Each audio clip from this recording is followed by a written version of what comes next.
Hi everyone, and welcome to another episode of Gospel and Spade.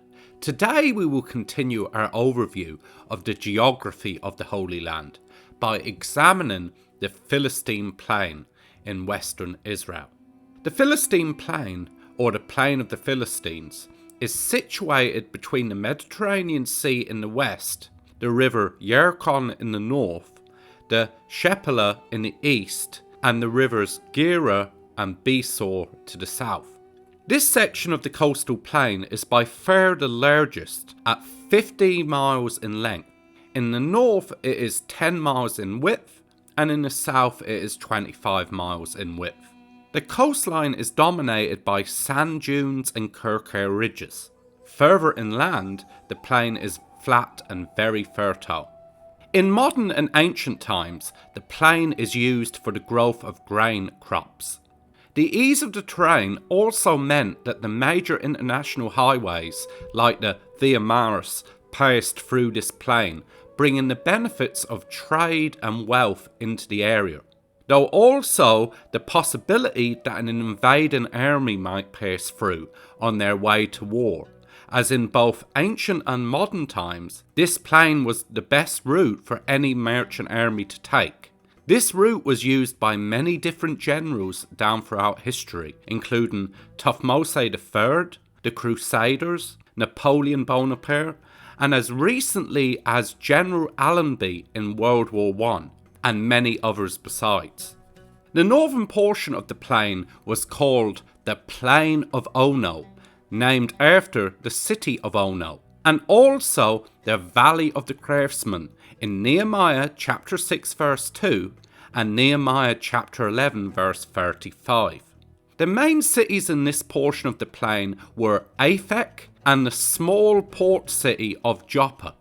Joppa is the only natural harbour along this part of the coast, and is famous in the Bible for it being the port where Solomon imported by ship the famous cedars of Lebanon to build the first temple in 2 Chronicles chapter 2 verse 16.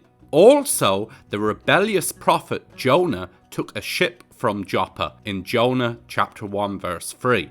And also in the New Testament, Peter stayed with a man called Simon the Tanner at Joppa in Acts chapter 9 verse 34.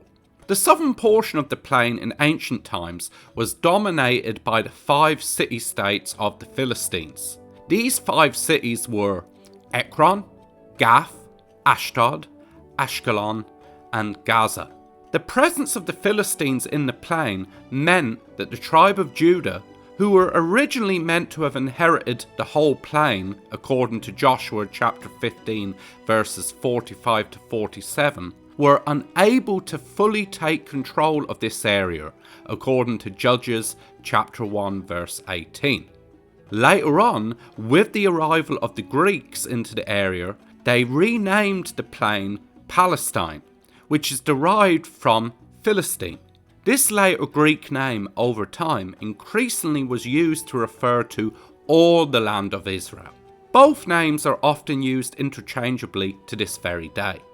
The main sources of water in the region were either from natural springs or from man-made wells that were dug at the base of seasonal riverbeds known as wadis.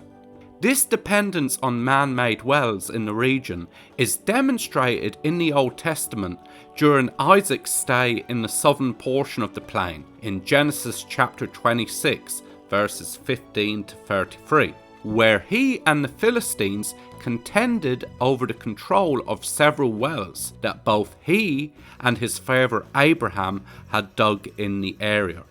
Thank you for watching. As always, please don't forget to leave a like, comment and subscribe for more new content every Friday.